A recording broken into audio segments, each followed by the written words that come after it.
E se eu te dissesse que o monte mais importante da história da humanidade pode ter sido localizado? E se as marcas deixadas pelo fogo de Deus ainda estivessem lá, esperando para serem descobertas? Durante séculos, uma pergunta intrigou arqueólogos, teólogos e estudiosos das Escrituras. Onde exatamente fica o Monte Sinai?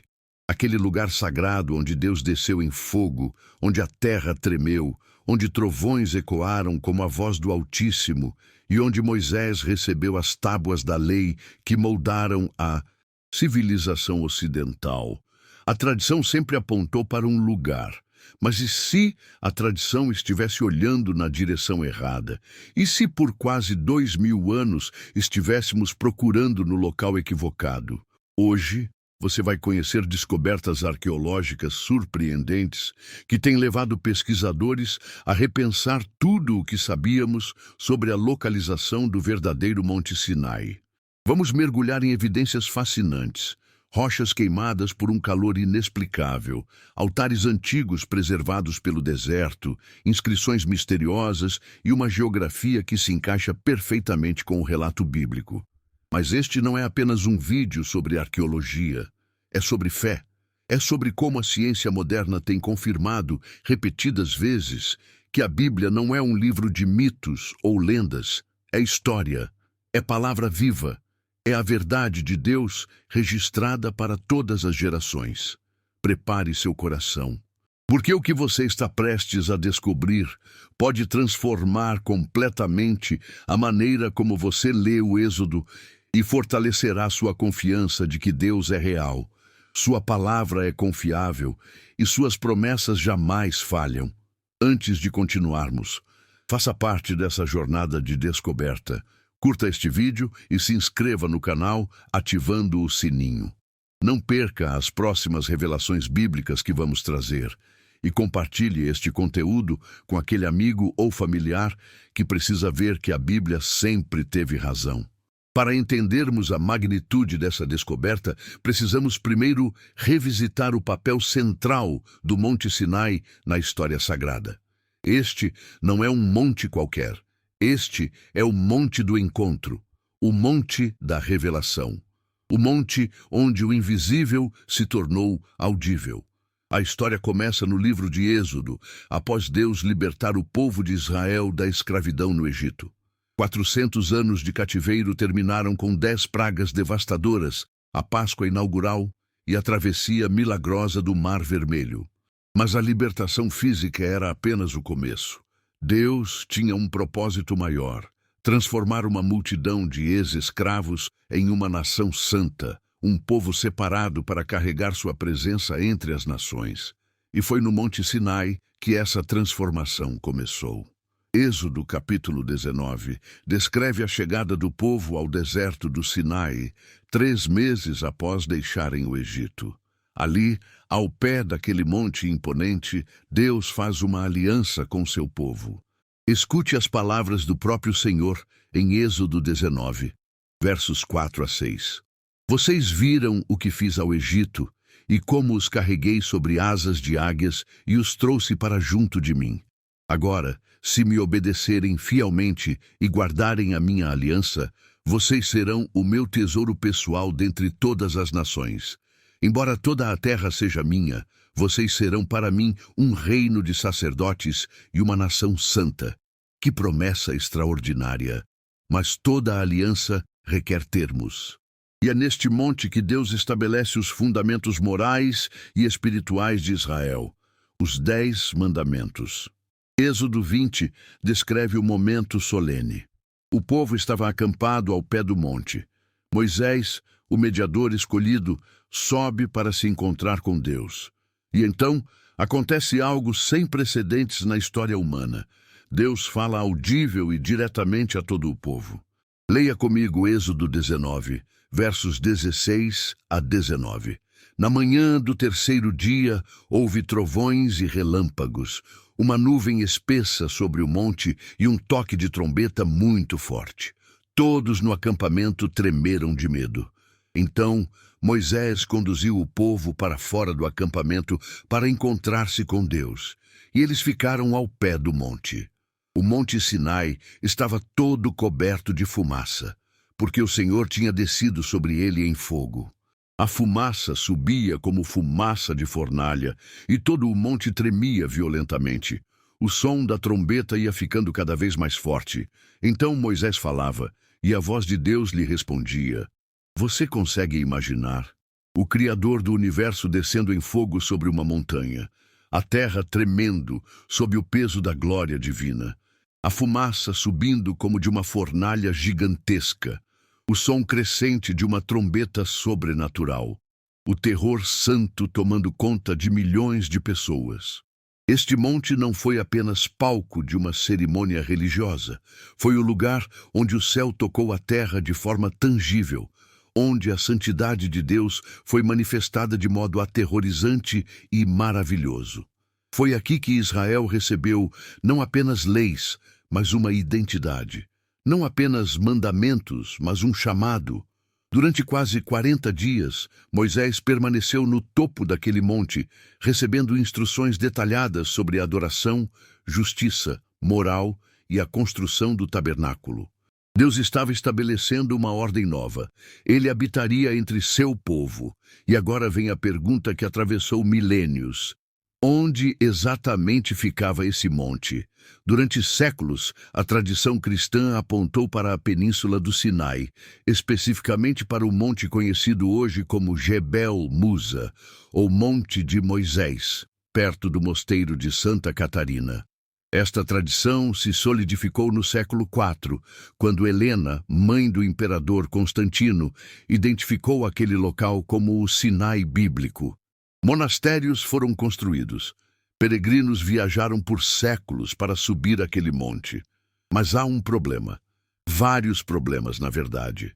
Primeiro, o relato bíblico de Êxodo sugere que o Monte Sinai ficava fora do Egito, na terra de Midian.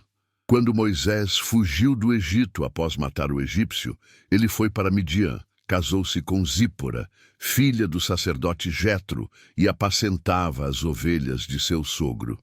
Foi ali, do outro lado do deserto, que Moisés chegou ao monte de Deus, Horebe, e viu a sarça ardente. Êxodo 3, verso 1. Onde ficava Midian? Os estudiosos concordam. Do lado oriental do Golfo de Acaba, na região que hoje conhecemos como noroeste da Arábia Saudita, não na península do Sinai, que sempre foi território egípcio. Segundo, Paulo, em Gálatas 4, verso 25, faz uma afirmação intrigante. Ora, Agar é o Monte Sinai na Arábia. Arábia, não Egito, não a península. Arábia. Terceiro, Êxodo menciona que após receber a lei, Moisés retornou para buscar seu sogro Jetro, que morava em Midian.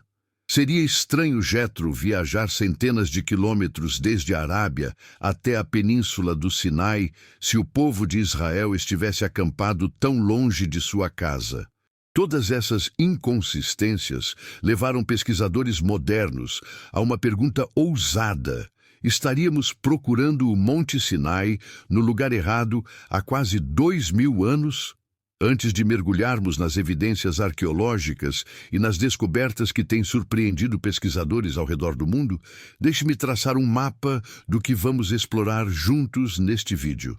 Primeiro, vamos dramatizar aquele momento épico descrito em Êxodo, o povo ao pé do monte, o fogo descendo, a presença de Deus se manifestando de forma tão poderosa que até hoje nenhuma geração testemunhou algo comparável. Quero que você sinta a cena. Quero que você se coloque ali, entre aqueles milhões de israelitas aterrorizados e maravilhados. Em seguida, faremos uma ponte espiritual vital. Assim como Deus encontrou seu povo no deserto, Ele continua encontrando você hoje. O Monte Sinai não é apenas história antiga, é um convite atual para cada cristão entrar na presença do Deus vivo. Depois, vamos ao coração do vídeo, as evidências arqueológicas. Vou apresentar com a cautela necessária as descobertas fascinantes que alguns pesquisadores têm associado ao verdadeiro Monte Sinai. Falaremos de uma montanha chamada Jebel al-Lawz, localizada na Arábia Saudita, e das características impressionantes que a tornam candidata ao Monte Sagrado. Vamos ver fotografias de rochas enegrecidas, altares antigos, inscrições misteriosas e uma geografia que se alinha perfeitamente com a narrativa de Êxodo. Mas eu preciso ser honesto com você desde já. A arqueologia não é dogma. Estudiosos discordam. Evidências são interpretadas de maneiras diferentes. Minha intenção não é estabelecer uma verdade arqueológica absoluta, mas mostrar que há pesquisas sérias indicando que a Bíblia pode ser confirmada pela ciência de formas que nossa tradição nem sempre reconheceu. Depois das evidências, faremos uma pausa de esperança e adoração. Vamos conectar o antigo Sinai, o Monte do Temor, com o novo Sinai da Graça, o Monte Calvário, onde Jesus estabeleceu a nova aliança. Hebreus capítulo 12 nos lembra que não chegamos ao monte que não se podia tocar, mas ao Monte Sião, à Jerusalém celestial, ao Deus de todos. É um momento de respiro, de consolo, de louvor. Em seguida, voltaremos ao clímax dramático. Moisés no topo do monte, diante da glória incandescente de Deus, recebendo as tábuas da lei. Vamos reviver aquele encontro sagrado e extrair o tesouro teológico. Deus desce para falar com o homem. Deus não permanece distante. Ele busca comunhão. E finalmente vamos descer do monte juntos. Assim como Moisés desceu com as tábuas, você e eu somos chamados a viver a palavra. Falaremos de aplicação prática, de obediência, de como a revelação divina deve transformar o cotidiano. Ao final, você terá uma visão renovada da confiabilidade da Bíblia, da fidelidade de Deus e do seu próprio chamado como portador da presença divina no mundo. Esse é o roteiro, essa é a jornada, e eu prometo, sua fé será fortalecida. Então, respire fundo. Ajuste o volume e prepare-se para subir ao monte com Moisés. Feche os olhos por um momento e viaje comigo no tempo. 3 meses se passaram desde aquela noite inesquecível em que o sangue do Cordeiro nas portas protegeu os primogênitos de Israel. 3 meses desde que Faraó, em prantos e fúria, expulsou o povo hebreu do Egito. 3 meses desde que o Mar Vermelho se abriu e o exército mais poderoso do mundo foi tragado pelas águas. Agora, você está no deserto. O sol escaldante do Sinai queima a pele, a areia invade as sandálias. O vento quente carrega o cheiro de acampamento, fumaça de fogueiras, cordeiros assados, suor de 2 milhões de pessoas tentando sobreviver em um ambiente hostil. Mas há algo diferente hoje. Há 3 dias, Moisés subiu àquele monte imponente que se ergue diante do acampamento e retornou com uma mensagem do Senhor. Santifiquem-se. Lavem suas roupas, não toquem em suas esposas. Porque no 3º dia, Deus descerá diante de todo o povo sobre o monte. E hoje é o 3º dia. Você está junto com sua família, na multidão. Crianças pequenas se agarram às mães. Anciãos recordam os deuses do Egito, mas sabem que o Deus de Israel é diferente.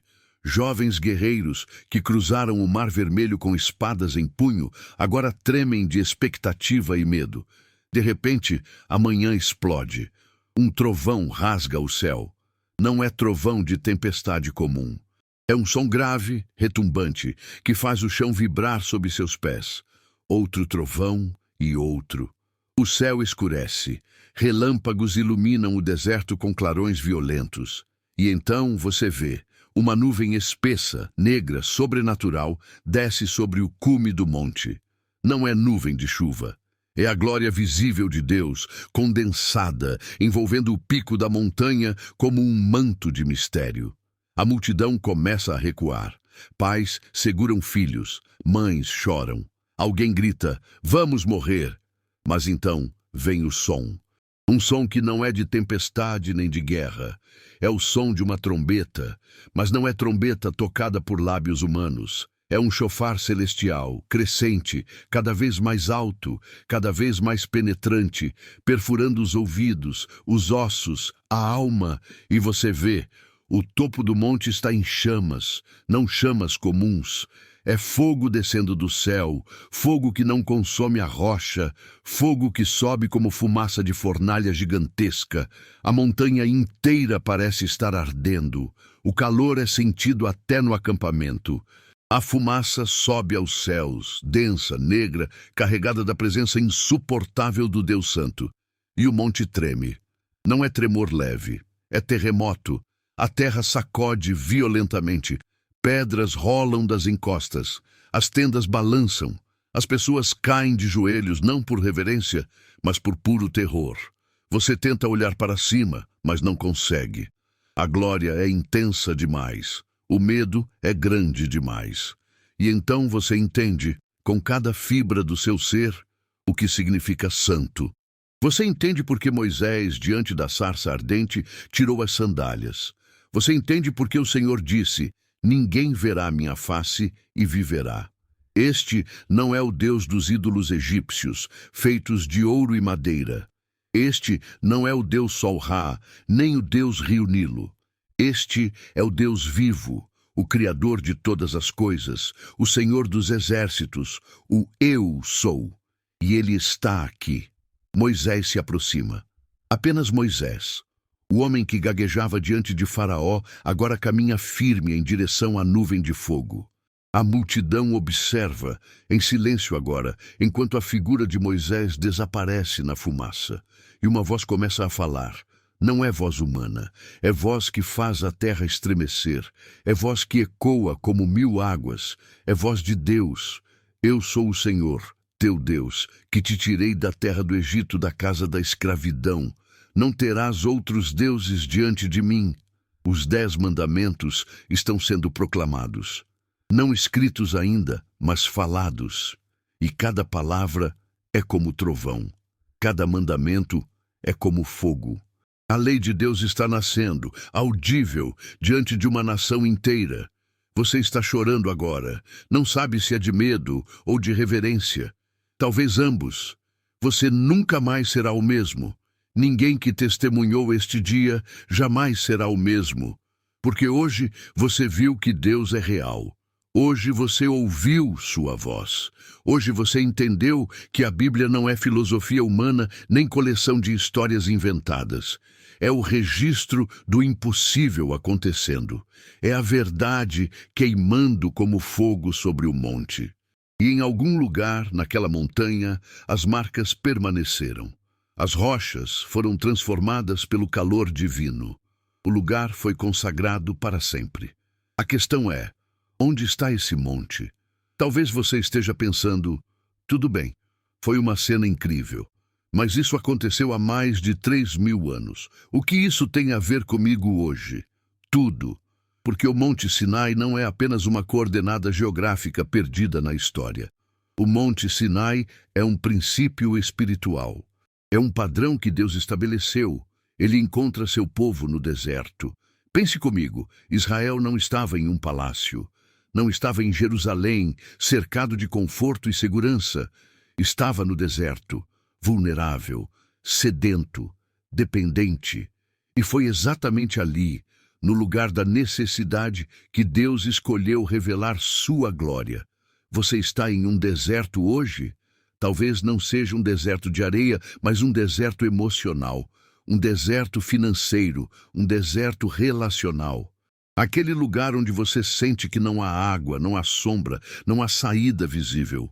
Quero te dizer algo. O deserto não é punição. O deserto é geografia de encontro. Foi no deserto que Deus guiou seu povo com coluna de nuvem e fogo. Foi no deserto que ele enviou maná todas as manhãs. Foi no deserto que ele fez água jorrar da rocha.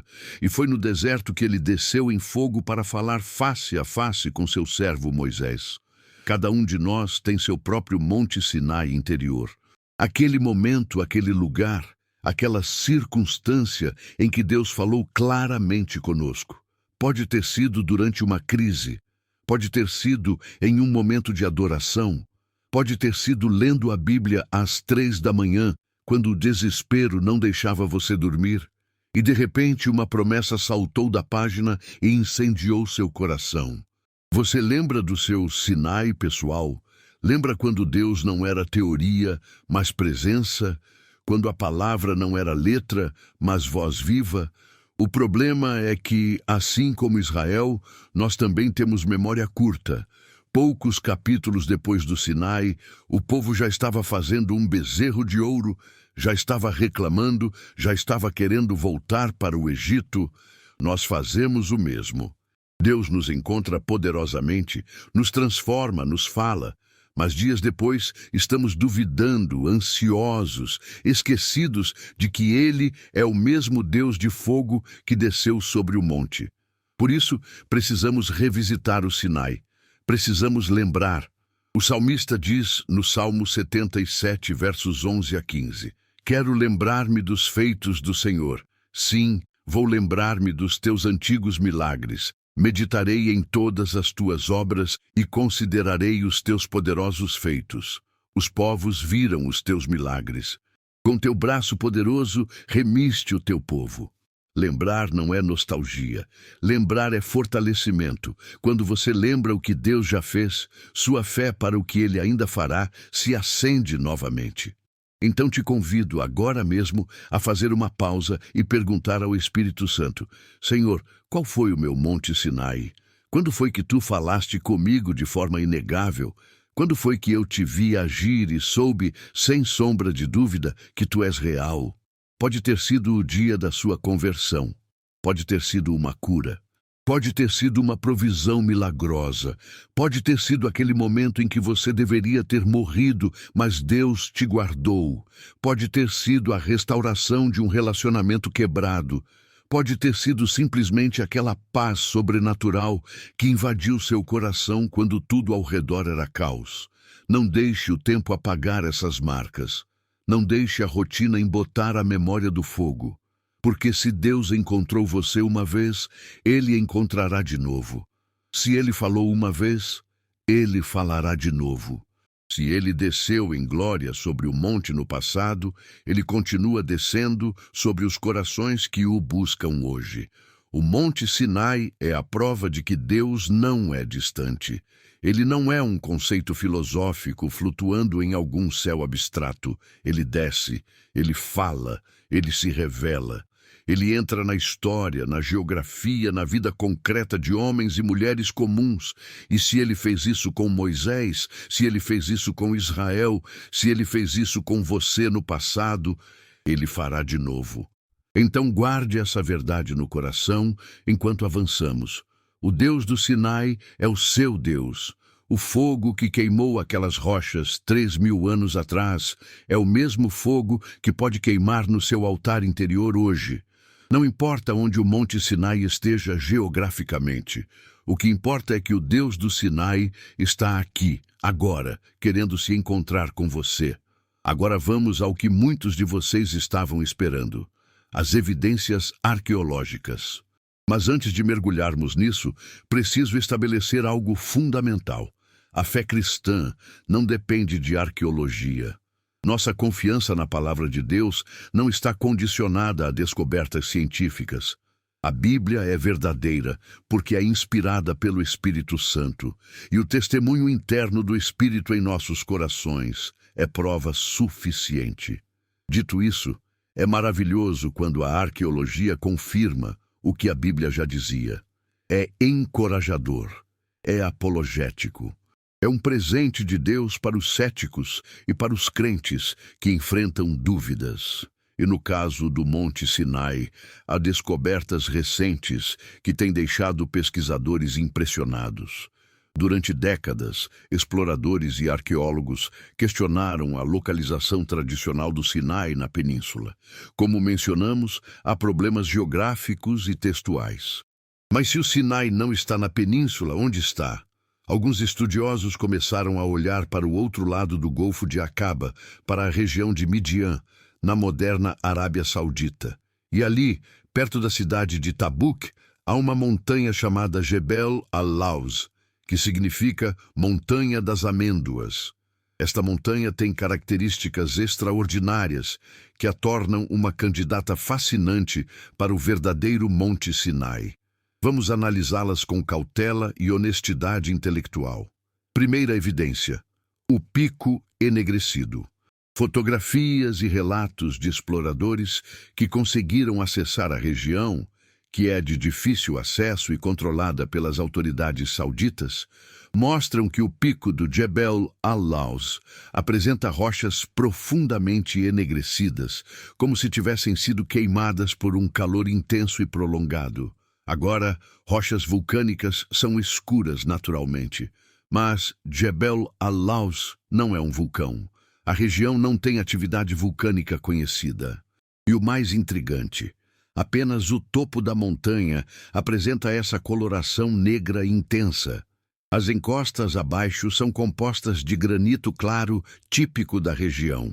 Há uma linha visível, onde a rocha clara termina e a rocha negra começa. Alguns pesquisadores sugerem que isso pode ser evidência do fogo descrito em Êxodo. O Monte Sinai estava todo coberto de fumaça, porque o Senhor tinha descido sobre ele em fogo. Claro, céticos argumentam que pode haver explicações geológicas naturais. E isso é possível, mas é, no mínimo, curioso que o único monte da região com essa característica seja exatamente aquele que outros fatores também apontam como possível Sinai. Segunda evidência: a cerca ao redor do monte. Há relatos de que autoridades sauditas construíram uma cerca ao redor da base do Jebel al-Lawz, restringindo acesso. Por quê? Alguns especulam que seja para proteger sítios arqueológicos sensíveis. Outros sugerem que seja por razões de segurança nacional. O curioso é que Êxodo 19, verso 12, menciona que Deus ordenou a Moisés: estabeleça limites para o povo ao redor do monte e diga-lhes: tenham o cuidado de não subir ao monte nem tocar em sua base. Quem tocar no monte será executado.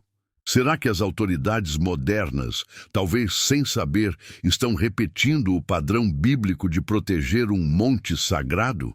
Terceira evidência: o altar de pedras. Exploradores relatam a existência na base do Jebel al-Lawz de um grande altar construído com pedras não talhadas, exatamente como o Êxodo 20, verso 25 ordena.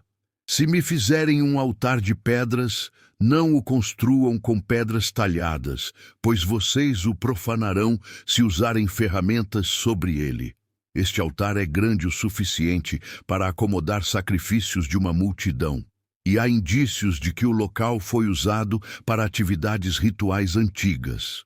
Alguns estudiosos apontam que este pode ser o altar que Moisés construiu ao pé do monte, conforme Êxodo 24, verso 4. Moisés escreveu tudo o que o Senhor tinha dito. Levantou-se de madrugada e construiu um altar ao pé do monte. Quarta evidência: as colunas divididas. Há registros fotográficos de 12 pilares de pedra erigidos na área. Êxodo 24, verso 4, diz que Moisés armou 12 colunas de pedra representando as 12 tribos de Israel. Coincidência? Talvez. Mas quando começamos a empilhar essas correspondências, proof stacking, um padrão emerge. Quinta evidência: a rocha partida em Horebe. A cerca de 3 quilômetros do Jebel al-Lawz, há uma rocha gigantesca de granito, partida ao meio, com evidências de erosão por água intensa. A base da rocha apresenta sinais de fluxo de água antigo, e o solo ao redor tem composição diferente do deserto circundante, sugerindo que grande quantidade de água esteve presente ali. Êxodo 17, versos 5 e 6, narra que Deus ordenou a Moisés: passe à frente do povo. Você ficará sobre a rocha em Horebe. Ali na rocha, na minha presença, você baterá, e dela sairá água para o povo beber. Estudiosos que defendem Jebel al-Lawz como o Sinai sugerem que essa rocha partida seja a rocha de Horebe, onde Moisés fez jorrar água para o povo sedento. Sexta evidência: os petroglifos de gado. Na região próxima ao Jebel al-Lawz, há desenhos rupestres antigos, petroglifos, que retratam gado, especificamente figuras que parecem ser touros ou bezerros. Alguns pesquisadores especulam que esses desenhos possam estar relacionados ao episódio do bezerro de ouro, narrado em Êxodo 32, quando o povo, na ausência de Moisés, fez um ídolo e adorou. Sétima evidência: o local do acampamento. A geografia ao redor do Jebel al-Lawz apresenta uma grande planície, suficientemente ampla para acomodar 2 a 3 milhões de pessoas, junto com tendas e rebanhos. Êxodo 19, verso 2 diz: ali, no deserto, em frente ao monte, Israel acampou. A localização tradicional na península do Sinai não possui espaço adequado para um acampamento dessa magnitude. Oitava evidência: a distância de viagem. A rota do Êxodo descrita na Bíblia menciona que o povo levou cerca de 45 dias para ir do Egito ao Sinai. Jebel al-Lawz fica a uma distância compatível com essa jornada, especialmente considerando a travessia do Mar Vermelho no Golfo de Acaba, conforme algumas teorias sugerem. Nona evidência: o testemunho de Paulo. Como já mencionamos, Gálatas 4, verso 25, diz que o Monte Sinai está na Arábia. Paulo, educado sob Gamaliel, conhecedor das Escrituras e da geografia, fez essa afirmação sem hesitação. Jebel al-Lawz está na Arábia. O monte tradicional está na península do Sinai, tecnicamente parte do Egito, não da Arábia. Décima evidência: as inscrições antigas. Há relatos de que exploradores encontraram inscrições em hebraico arcaico e outros símbolos antigos em cavernas e rochas próximas ao Jebel al-Lawz. Embora a interpretação dessas inscrições seja debatida, alguns estudiosos sugerem que podem ser marcas deixadas pelos israelitas durante sua permanência no local. Agora, preciso ser absolutamente transparente com vocês. Essas evidências não são universalmente aceitas pela comunidade arqueológica. Há debate legítimo, há céticos que apontam explicações alternativas para cada uma dessas descobertas. E há o fato de que o acesso ao Jebel al-Lawz é extremamente restrito pelas autoridades sauditas, o que dificulta pesquisas arqueológicas formais e sistemáticas. Alguns críticos argumentam que exploradores amadores podem estar interpretando mal formações naturais. Outros questionam a datação dos artefatos. Outros ainda defendem localizações alternativas para o Sinai. Então, por que estou apresentando essas evidências? Porque mesmo com as ressalvas necessárias, o volume de correspondências entre o Jebel al-Lawz e o relato bíblico é impressionante. E porque há estudiosos sérios, arqueólogos credenciados, pesquisadores respeitados que acreditam que esta montanha merece investigação mais profunda. Não estou pedindo que você aceite Jebel al-Lawz como o Sinai definitivo. Estou pedindo que você reconheça algo maior. A Bíblia não é mitologia. Os lugares que ela descreve são reais. Os eventos que ela narra deixaram marcas físicas. E a arqueologia moderna, repetidas vezes, tem confirmado a historicidade das Escrituras. Pense nas descobertas dos últimos 100 anos que confirmaram a Bíblia. A cidade de Nínive, considerada lenda, foi escavada e revelada como uma das maiores metrópoles do mundo antigo. Os hititas, mencionados dezenas de vezes no Antigo Testamento, eram considerados invenção bíblica até que suas cidades, arquivos e monumentos foram descobertos. O cilindro de Ciro confirma o decreto bíblico que permitiu aos judeus retornarem do exílio babilônico. A estela de Tel-Dan menciona a casa de Davi, confirmando a existência histórica do rei Davi. Os manuscritos do Mar Morto confirmaram a preservação notável do texto bíblico ao longo de séculos. Escavações em Jericó revelam paredes que caíram para fora, exatamente como Josué 6 descreve. E a lista continua, e continua, E continua. A cada década, novas descobertas arqueológicas validam narrativas bíblicas que céticos haviam rejeitado como ficção. O padrão é claro. Onde a arqueologia contradiz a Bíblia, frequentemente é a arqueologia que precisa revisar suas conclusões, não a Escritura.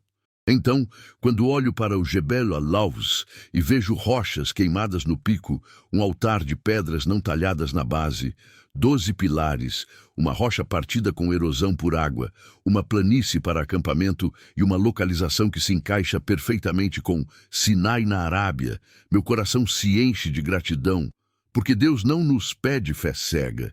Ele nos dá fé racional, fé baseada em testemunho, fé confirmada por evidências. A Bíblia sempre teve razão, sempre.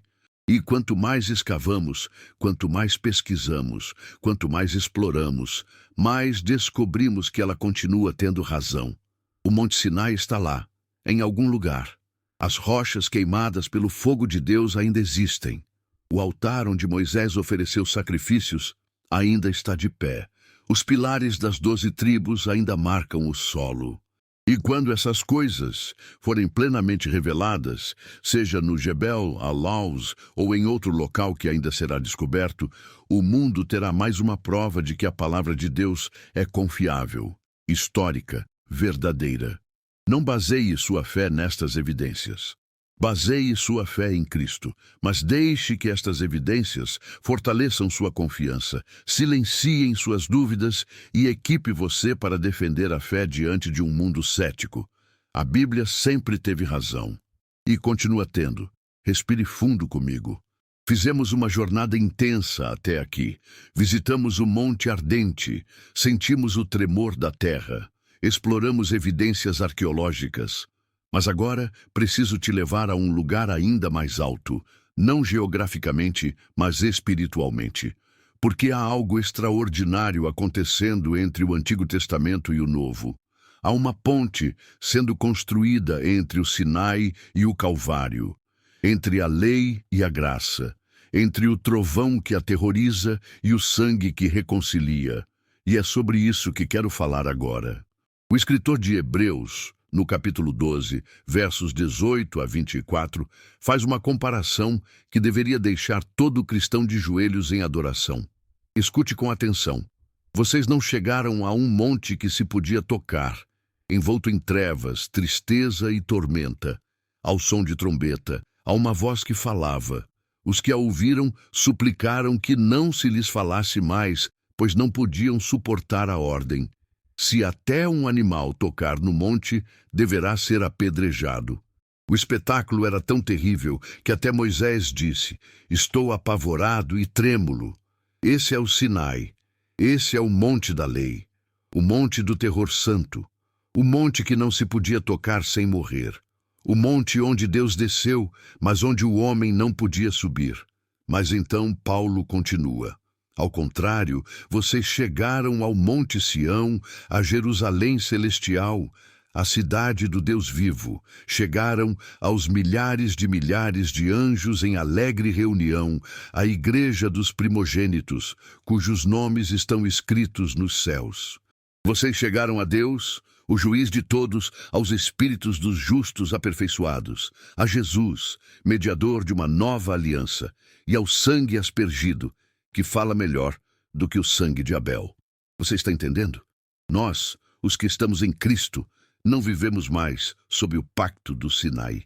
Vivemos sob a nova aliança. No Sinai, o povo ficou à distância.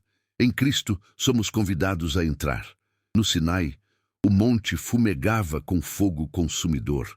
No Calvário, o véu do templo se rasgou de alto a baixo, abrindo caminho para o Santo dos Santos. No Sinai, Moisés subia tremendo. Em Cristo, você e eu podemos nos achegar com ousadia ao trono da graça. Hebreus 4,16. No Sinai, o povo clamou: não deixe Deus falar conosco ou morreremos. Êxodo 20:19. Em Cristo oramos: fala, Senhor, porque o teu servo ouve. 1 Samuel 3:9. No Sinai, a lei foi escrita em tábuas de pedra. Na nova aliança, a lei é escrita em tábuas de carne. Nossos corações, 2 Coríntios 3:3. No Sinai, Israel prometeu: tudo o que o Senhor ordenar, nós faremos. E quebrou a aliança 40 dias depois. Em Cristo, Deus promete: porei as minhas leis na mente deles e as escreverei em seus corações. Serei o Deus deles e eles serão o meu povo. Hebreus 8:10. Você vê a diferença? O Sinai era glorioso, mas era temporário. Era necessário, mas era preparatório. Era santo, mas era intolerável. Cristo é melhor. A aliança de Cristo é superior, porque não depende da nossa capacidade de obedecer, mas da sua obediência perfeita acreditada a nós. Não depende de sacrifícios repetidos de animais, mas do sacrifício único, perfeito e suficiente do Cordeiro de Deus.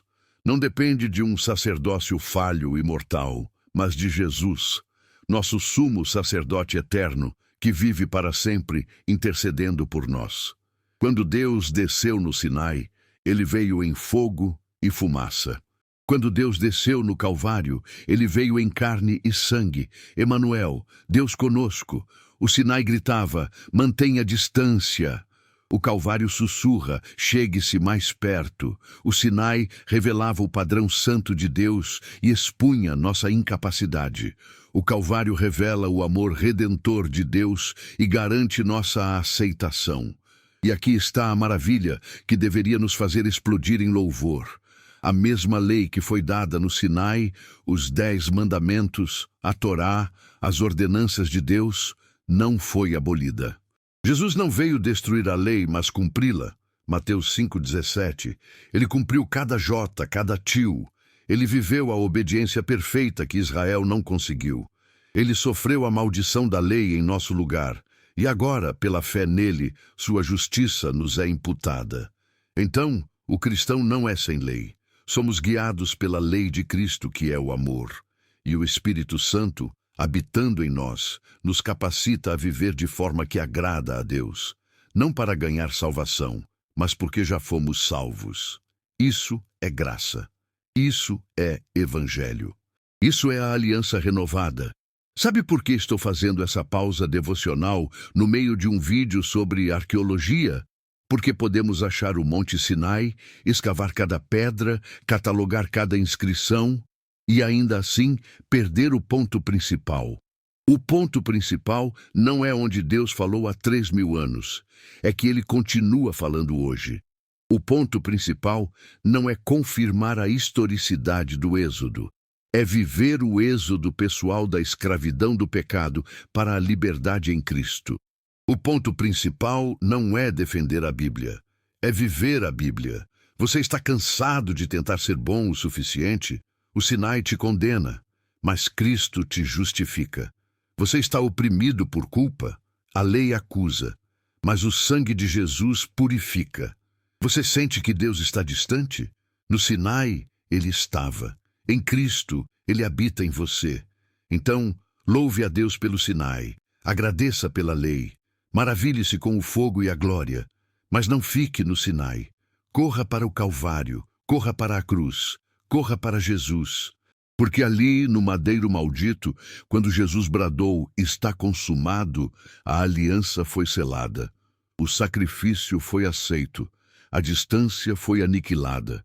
E agora você pode entrar ousadamente na presença do Pai, não porque você obedeceu perfeitamente à lei do Sinai, mas porque Jesus obedeceu por você. Essa é a nossa esperança, essa é a nossa confiança, essa é a rocha sobre a qual estamos firmes. O mundo pode duvidar, os céticos podem zombar, a arqueologia pode debater, mas nada, absolutamente nada, pode mudar o fato de que Jesus morreu, ressuscitou e agora intercede por nós. Essa é a aliança que não será quebrada. Essa é a promessa que não falhará. Essa é a verdade que permanece para sempre. E se você está assistindo este vídeo carregando fardo de culpa, vergonha, fracasso ou medo, ouça a voz do bom pastor. Venham a mim, todos os que estão cansados e sobrecarregados, e eu lhes darei descanso. Mateus 11:28. Você não precisa subir ao Sinai. Jesus desceu até você. Receba o descanso, aceite a graça, entre na aliança e louve a Deus, porque sua fidelidade permanece para sempre. Volte comigo, mais uma vez, àquele monte ardente. Mas agora vamos subir. Vamos acompanhar Moisés até o cume. O povo fica para trás, ao pé da montanha, aterrorizado e maravilhado. Mas Moisés avança. Seus pés tocam a rocha quente, a fumaça envolve seu corpo. O som da trombeta celestial ainda ecoa em seus ouvidos, e ele sobe, sozinho. Ninguém pode ir com ele. Nem Arão, nem Josué, nem os anciãos. Esta é uma convocação individual, um encontro exclusivo entre o Deus Santo e o homem escolhido.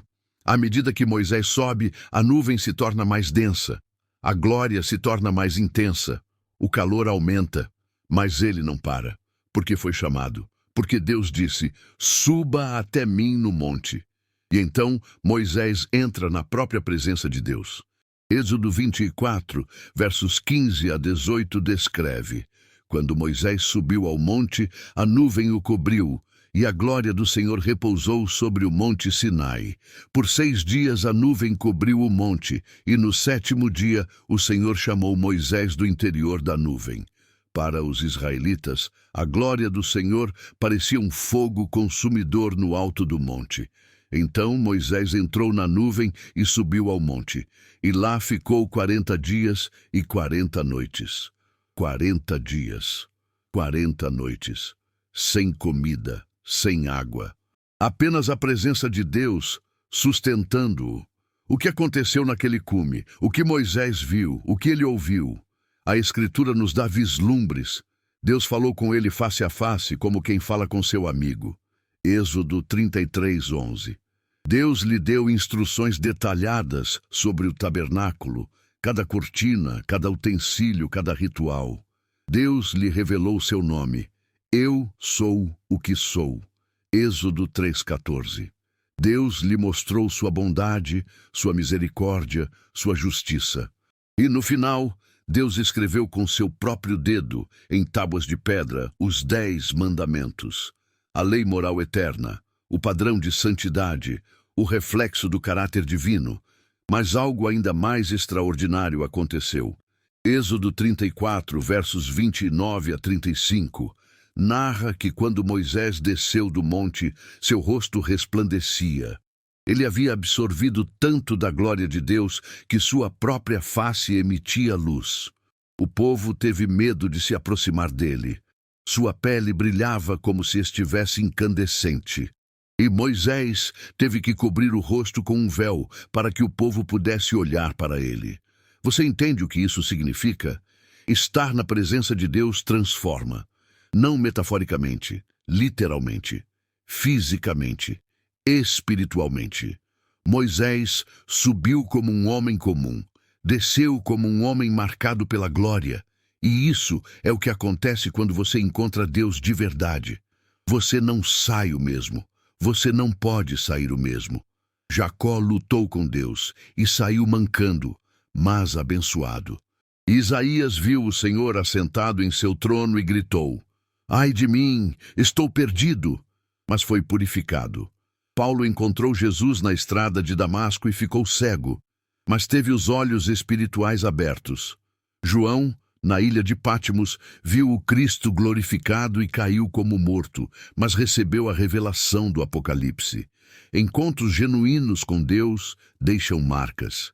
E aqui está a verdade teológica central que o Monte Sinai nos ensina. Deus desce. Não somos nós que subimos até Ele por nossos próprios méritos. É Ele que desce até nós em graça. Sim, Moisés subiu fisicamente ao monte, mas foi porque Deus o chamou. Foi porque Deus iniciou. Foi porque Deus desceu primeiro em fogo sobre aquele pico e convocou seu servo. A iniciativa é sempre de Deus, sempre foi, sempre será. No Sinai, ele desceu em fogo. Na encarnação, ele desceu em carne. No Pentecostes, ele desceu em línguas de fogo sobre os discípulos. E hoje, ele desce em Espírito Santo para habitar em cada crente. O Deus transcendente é também o Deus imanente. O Deus Altíssimo é também o Deus muito perto. O Deus que ninguém pode ver e viver é também o Deus que se revelou plenamente em Cristo Jesus. E este Deus, santo, glorioso, poderoso, não quer permanecer distante. Ele quer comunhão, ele quer relacionamento, ele quer falar com você face a face como quem fala com seu amigo. O Sinai prova isso. Deus não precisava descer, Deus não precisava falar. Deus não precisava fazer aliança com um bando de escravos fugitivos. Mas ele quis, porque ele é o Deus que busca, o Deus que persegue, o Deus que não desiste de seu povo. Então, quando você olha para aquele monte ardente, quando você imagina a glória irradiando do topo, quando você vê Moisés descendo com as tábuas da lei e o rosto resplandecendo, você está vendo uma imagem do Evangelho. Você está vendo que Deus fala, Deus se revela, Deus transforma. E se ele fez isso com Moisés no Sinai, quanto mais fará com você que está em Cristo? Paulo diz em 2 Coríntios 3, versos 7 a 8, se o ministério que trouxe condenação foi com glória, não será o ministério do Espírito ainda muito mais glorioso? A glória do Sinai era temporária. O rosto de Moisés parou de brilhar eventualmente, mas a glória que Cristo nos dá é permanente. Somos transformados de glória em glória. 2 Coríntios 3,18. Essa é a promessa. Essa é a herança. Essa é a realidade do cristão. Você é templo do Espírito Santo. A mesma glória que pousou sobre o Sinai habita em você. O mesmo Deus que falou com Moisés fala com você. O mesmo fogo que consumia os sacrifícios no altar queima em seu coração. Então não viva como se Deus fosse distante. Não viva como se você precisasse escalar montanhas para alcançá-lo.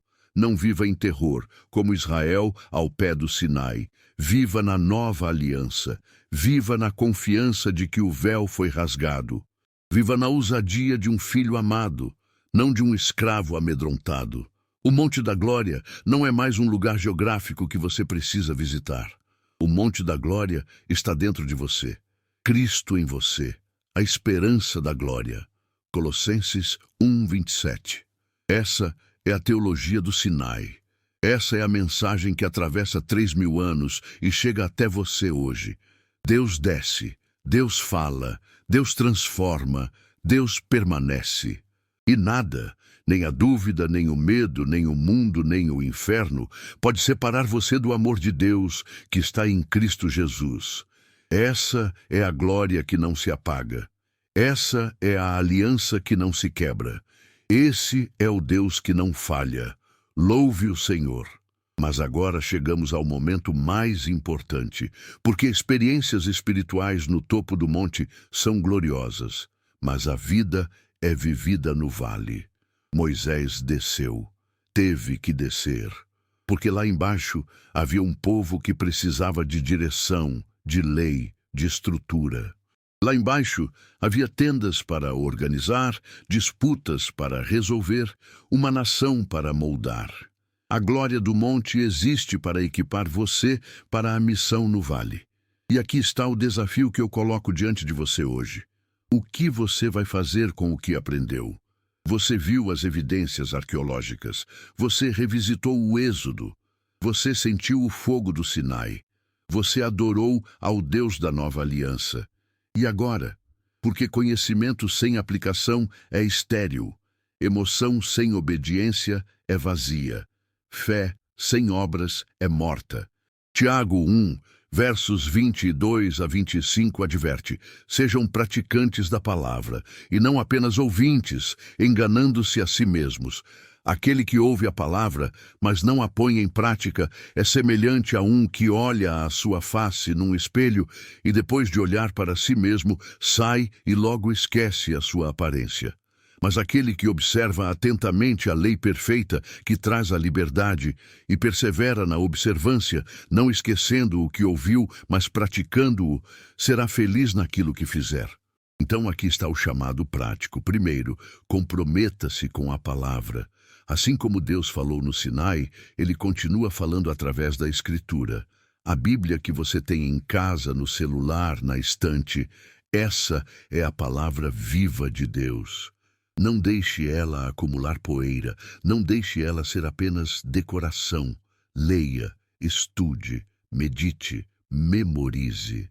Josué 1, verso 8 ordena: não deixe de falar as palavras deste livro da lei e de meditar nelas de dia e de noite, para que você cumpra fielmente tudo o que nele está escrito. Só então os seus caminhos prosperarão e você será bem-sucedido. Você quer ouvir a voz de Deus? Abra a Bíblia, ele fala através dela. Segundo, viva em obediência. A lei foi dada no Sinai não para ser admirada, mas para ser praticada. Não para ser debatida academicamente, mas para moldar caráter e conduta. Jesus disse em João 14, verso 21, quem tem os meus mandamentos e lhes obedece, esse é o que me ama. Obediência é amor em ação. É fé se tornando visível. É a descida do monte. Quais áreas da sua vida estão fora de alinhamento com a palavra? Onde você está vivendo em compromisso? Onde o mundo está moldando você, em vez de você ser transformado pela renovação da mente? Desça do monte com determinação de viver santo, não por legalismo, mas por amor. Não para ganhar salvação, mas porque você foi salvo. Terceiro, compartilhe o testemunho. Quando Moisés desceu, ele contou ao povo tudo o que Deus havia dito. Ele não guardou a revelação para si mesmo, ele a transmitiu. Você tem um testemunho. Você tem experiências com Deus, você tem verdades que aprendeu, compartilhe. Quantas pessoas ao seu redor estão duvidando se a Bíblia é confiável? Quantas estão se afastando da fé porque acham que ciência e escritura se contradizem? Quantas estão desanimadas, pensando que Deus é distante ou indiferente? Você pode ser a voz que traz esperança. Você pode compartilhar este vídeo. Você pode contar o que Deus tem feito na sua vida. Você pode ser testemunha da fidelidade divina. Quarto, construa o altar. Êxodo 24, verso 4, diz que Moisés levantou-se de madrugada e construiu um altar ao pé do monte. Altar é lugar de adoração e sacrifício. É onde você coloca Deus em primeiro lugar. É onde você entrega sua vida diariamente. Romanos 12, verso 1, exorta: ofereçam os seus corpos como sacrifício vivo, santo e agradável a Deus. Este é o culto racional de vocês. Construa seu altar, não de pedras literais, mas de prioridades espirituais. Separe tempo para a oração. Consagre sua rotina, ofereça suas escolhas, seu trabalho, seus relacionamentos como adoração. Quinto, lembre o Sinai nos momentos difíceis. Haverá dias em que você duvidará, haverá crises que farão você questionar, haverá desertos que parecerão intermináveis. Nesses momentos, lembre o Sinai, lembre que Deus desceu, lembre que Ele falou. Lembre que as evidências confirmam sua palavra. Lembre que ele é fiel. O povo de Israel esqueceu rapidamente. 40 dias depois do Sinai, estavam adorando o bezerro de ouro. Não faça o mesmo. Guarde as memórias dos encontros com Deus. Escreva-as, revisite-as, use-as como âncora quando a tempestade vier. Salmo 103, verso 2, aconselha: bendiga o Senhor, ó minha alma, e não esqueça nenhuma de suas bênçãos. Você sabe qual é a diferença entre Israel e você? Israel tinha o Sinai como evento externo. Você tem Cristo como realidade interna. Israel carregou as tábuas de pedra. Você carrega a lei escrita no coração. Israel tinha o tabernáculo como lugar de encontro. Você é o templo onde Deus habita. Israel tinha Moisés como mediador. Você tem Jesus, o mediador superior. Então desça do monte equipado, desça do monte confiante, desça do monte obediente. A palavra é firme. Deus fala no alto e no íntimo. A Bíblia sempre teve razão e você agora é portador dessa verdade. Não guarde para si, não enterre o talento, não esconda a luz debaixo do cesto. Brilhe, fale, viva, obedeça. O mundo está observando, e assim como o rosto de Moisés brilhava quando ele descia do Sinai, que sua vida brilhe de tal forma que as pessoas perguntem: onde você esteve? Com quem você falou? De onde vem essa paz, essa confiança, essa esperança? E então você poderá dizer: eu estive com Jesus. Eu conheço o Deus do Sinai, e ele é real. Esse é o chamado. Essa é a missão. Essa é a descida do monte. Você aceita? Chegamos ao fim desta jornada extraordinária. E que jornada foi? Viajamos no tempo até o deserto do Sinai. Sentimos o tremor da terra. Vimos o fogo descendo do céu. Acompanhamos Moisés até o topo daquela montanha sagrada. Exploramos evidências arqueológicas fascinantes que confirmam a historicidade do relato bíblico. Adoramos ao Deus da nova aliança e descemos do monte com um chamado claro: viver a palavra. Então, o que fica? Fica a certeza de que a Bíblia não é um livro de lendas ou mitos. É história, é verdade, é a palavra viva do Deus eterno. Fica a confiança de que, onde a arqueologia investiga, ela confirma a Escritura.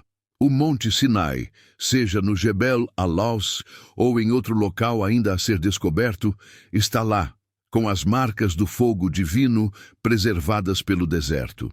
Fica a esperança de que o Deus que desceu no Sinai continua descendo hoje. Ele não é distante, ele não é indiferente, ele fala, ele transforma, ele habita em você. Fica o chamado à obediência, não como peso, mas como privilégio.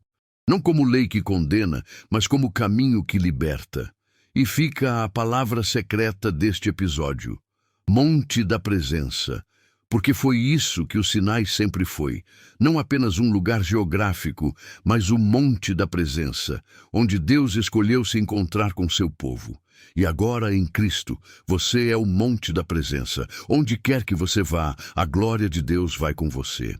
Então eu pergunto: você crê que o verdadeiro Monte Sinai foi localizado? Ou mais importante, você crê que o Deus do Sinai é real, que sua palavra é confiável e que ele quer se encontrar com você hoje? Deixe seu comentário abaixo. Conte onde Deus tem falado com você. Compartilhe seu próprio Monte Sinai, aquele momento, aquele lugar, aquela experiência em que você soube, sem dúvida, que ele é real. E se este vídeo fortaleceu sua fé, se confirmou sua confiança na Bíblia, se acendeu em você a paixão pela palavra, compartilhe com alguém que precisa ouvir. Compartilhe com aquele amigo que está duvidando, com aquele familiar que acha que fé e razão se contradizem, com aquele irmão ou irmã em Cristo que precisa lembrar que Deus é fiel. A arqueologia está do nosso lado, a história está do nosso lado, a verdade está do nosso lado e, acima de tudo, Deus está do nosso lado. Curta este vídeo se ele abençoou você. Inscreva-se no canal e ative o sininho para não perder os próximos conteúdos que vamos trazer, porque a jornada não termina aqui.